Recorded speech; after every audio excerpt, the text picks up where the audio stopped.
আপনারা কত দূর থেকে এখানে এসেছেন? আমরা গাজীপুর চৌরাস্তা থেকে এসেছি। আমরা গাজার পক্ষে, ফিলিস্তিনের পক্ষে, ইসরায়েলের বিপক্ষে এখানে আসছি।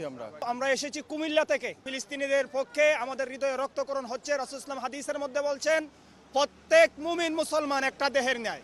মানুষের শরীরের কোথাও আঘাত হলে যেমন ভাবে তার সমস্ত শরীরের মধ্যে সে অনুভব করতে পারে, বিশ্বের কোন মুসলমান আঘাতপ্রাপ্ত হলে প্রত্যেক মুসলমান তার গায়ের মধ্যে আঘাত পায়। ঠিক আছে না ভাই?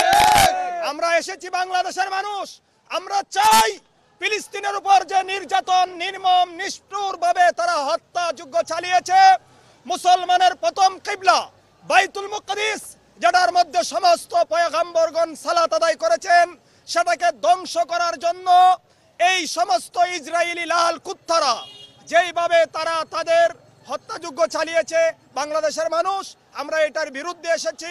বিশ্ব দেখুক, জাতিসংঘ দেখুক। আমরা চাই আমরা মুসলিম হিসেবে সারা বিশ্ব আজকে শান্তিতে থাকুক।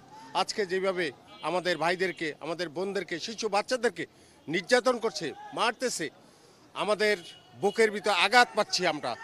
আমরা সারা দেশের লোক, মুসলিম উম্মাহ আজকে সব একত্রিত হয়েছি। ইনশাল্লাহ এই বিজয় আমাদের নিশ্চিত ইনশাল্লাহ। গাজায় যেভাবে ইসরায়েলির আসলে মানুষ, শিশু, কিশোর, বয়োবৃদ্ধ সবাইকে যেভাবে গণহত্যা শামিল করছে, তারই প্রতিকৃতি হিসাবে আমরা ছোট্ট একটি বাবুকে দেখছি এখানে, মাথায় ব্যান্ডেজ পরে সে এসেছে। জানি না সে কথা বলতে পারবে কিনা আমাদের সাথে, আমরা একটু কথা বলার চেষ্টা করি। আম্মু, তুমি কোথায় থেকে এসেছো? আমি শাহজাহানপুর থেকে এসেছি। তোমার এখানে ব্যান্ডেজ, এখানে এই যে রক্তের রং কেন? আমি হলো ফিলিস্তিনের বাচ্চাদের জন্য এই রংটা করেছি। তুমি দেখেছো ফিলিস্তিনিদের কিভাবে মারছে? হ্যাঁ। তুমি হেঁটে হেঁটে এসেছো না কার সাথে এসেছো? আমি বাবার সাথে এসেছি। কষ্ট হচ্ছে না তোমার? না। একটু বলবেন, সন্তানকে নিয়ে বাসা থেকে বের হয়েছেন, তারপরে ওকে যেভাবে ব্যান্ডেজ করিয়েছেন, যেভাবে আসলে এটা আসলে কোনো কারণ ছিল না, ওরই ইচ্ছা ছিল এরকম করে? না, এটা আমাদের আসলে একটা কন্টিনিউ একটা প্রোগ্রাম ছিল সকাল 10টা থেকে এই 1টা পর্যন্ত। সাইমন শিল্পগোষ্ঠীর একটা বিশেষ প্রোগ্রাম ছিল শিশুদেরকে নিয়ে। তো সাইমুমের ও শিল্পী, এই জন্য ও এখানে এসেছিল, আমি বাবা হিসেবে ওর সাথে এসেছিলাম।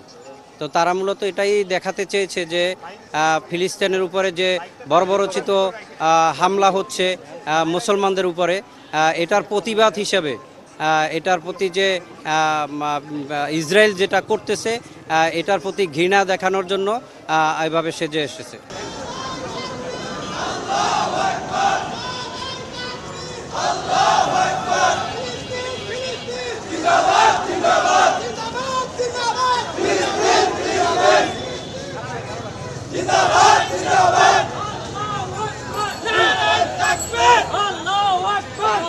গাজা, সে গাজার উদ্দেশ্যে আমি রওনা হয়েছি।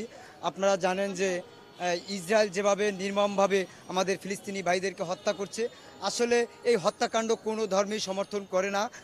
আমরাও চাই যে অবিলম্বে যে গাজা হত্যাযোগ্য হচ্ছে এটা বন্ধ হোক। আপনারা জানেন যে আমাদের জাতিসংঘ তারা মানবতার কথা বলে, আসলে এই যে গাজায় যে হত্যাকাণ্ড হচ্ছে এটা কি মানবতা বিরোধী নয়?